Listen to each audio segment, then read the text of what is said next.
பிரிவு 40 கீழ் அந்த வக்ஃப் போர்டுல இருக்கிற சேர்மனோ அங்க இருக்கிற ஒருத்தரோ இது வக்ஃப் போர்டுன்னு வந்துட்டா அந்த வக்ஃப் போர்டு வக்ஃபுக்கு சொந்தமான சட்டம் சொத்து என்று சொல்லுவதற்கு எந்த பிரிவினையை கையாள்வார்? அமைதி. இப்ப செக்ஷன் 4 படி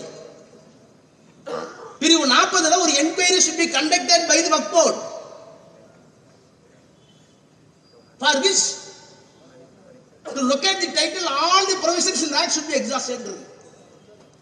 நீ 40க்கு கீழே உன்னுடைய உரிமையை பயன்படுத்தி இந்த சொத்து இந்த கிரவுண்ட் சொத்து வக்ஃப் போர்டு சொன்னா சர்வே கமிஷனர் என்ன பண்ணுவாரோ அதையெல்லாம் நீ செய். இல்ல உனக்கு என்ன பிரச்சனை? ஏன் தப்பா சொல்ற? கர்ச்சிப் எடுத்து போட்டா அது ப்ராப்பர்ட்டி ஆயிடுமா? தப்பான கொள்கை. நான் திரும்ப எல்லாம் படிச்சு பார்த்த ஒருபாடு சாரி கொடுத்த பணத்துக்கு வேலை பார்த்தேன் போயிட்டு வரேன்னு கேட்டாங்க. நான் ஏதோ இங்க ராணிப்பேட்டையில வேணும்னு பேசுறதுக்காக சொல்லல. கிரண் ராஜு பேசுகிறார் சட்டத்தை அறிமுகப்படுத்தி பொய்யவே சொன்னேன். உனக்கு பொய் சொல்றதே வேலையை போச்சான்னு கேட்டேன். இந்த சட்டத்தை முதல்ல அறிமுகப்படுத்திய போது திருச்சூரை சொன்னேன். அது என்ன ஊரு? திருச்செந்துறையை சொன்னேன்.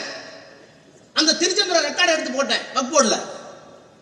இந்த நிலைக்கு நாடாளுமன்ற நிலைக்குழு சென்னைக்கு வந்துச்சு. திருச்சி கலெக்டர் கூப்பிட்டோம், வக்ஃப் போர்டு சேர்மனை கூப்பிட்டோம், ரெவென்யூ செக்ரட்டரி கூப்பிட்டோம். 800 ஏக்கர் அபகரிச்சதா சொல்றானே உண்மையானு கேட்டோம். ரெக்கார்டு எடுத்து பார்த்தா தெளிவா இருக்கு. இது ஒரு காலத்துல ஒரு நவாபால் 800 ஏக்கரை வக்ஃப் ப்ராப்பர்ட்டி சொன்னது உண்மைதான். அதுக்கு ரெக்கார்டு இருக்கு. எப்பயோ ஒரு நவாப். ஆனால் 1951 இந்த சொத்துக்கள் விற்கப்பட்டு விட்டன அல்லது பாராதீனம் செய்து விட்டன. அது ஒரு ஓரமா இருக்கு. அது நம்ம ஒரு பிரெஸ்கிரிப்ட் ஃபார்மேட். அந்த ஃபார்மேட்ல கையால அப்ப இருந்த கனெக்ட் எழுதியிருக்காரு. இது வக்ஃப் ப்ராப்பர்ட்டி தான், ஒரு நவாபால தான் கொடுத்தாங்க.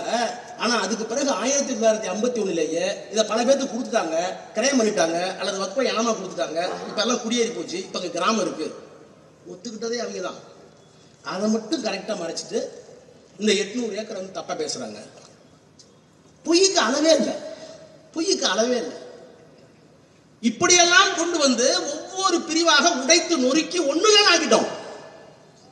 இதை நான் சொல்லல, திரும்ப இந்த சட்டம் வந்தப்ப சொல்லிருக்கேன். எடுத்து படிச்சு பாருங்க. நீ திரும்ப பேசுற, பொய்யா பேசுற. நான் வக்ஃப் போர்டுல எல்லாத்தையும் உடைச்சு வச்சிருக்கேன். ரிப்போர்ட் தப்பா வந்திருக்கு, அது வேற விஷயம். நீங்க மெஜாரிட்டி வச்சுக்கிட்டீங்க. அங்க வந்திருக்க சாட்சியத்திற்கும் நாங்கள் செய்த குறுக்கு சாராலை வந்த சாட்சியத்திற்கும் நீ கொண்டு வர சட்டத்திற்கும் இப்ப நீ பேசுற பேச்சுக்கும் தேடி ஆச்சுன்னா நான் ராஜினாமா பண்ணிட்டு போயிடுறேன். ராஜினாமா பண்ணிட்டு போறாங்க. நரேந்திர நாடாளுமன்றத்தில் அமித்ஷா உட்கார்ந்து இருந்தார். I am ready to resign provided what you are talking before the parliament should tally with the report and the documents submitted to the report. கூட்டுக்குழுக்கு முன்னால் கொடுக்கப்பட்ட சாட்சியம் என்ன, வழங்கப்பட்ட ஆவணங்கள் என்ன, நான் குறுக்கு விசாரணை வாங்கியிருக்கிற செய்திகள் என்ன? இங்க நீ பேசுற பேசி என்ன ஊரை ஏமாத்துற, நீ எங்களை பேச விட மாட்டேங்கிற. நான் இப்பவும் சொல்றேன், அது ரெண்டையும் டேலி ஆயிடுச்சுன்னா நான் நாடாளுமன்றத்தில் ரிசைன் பண்ணிட்டு போறேன். வாயை பொத்திக்கிட்டான். இன்ன வரைக்கும் பதில் இல்லை. என்ன பார்த்து பேசுறதே இல்லையா?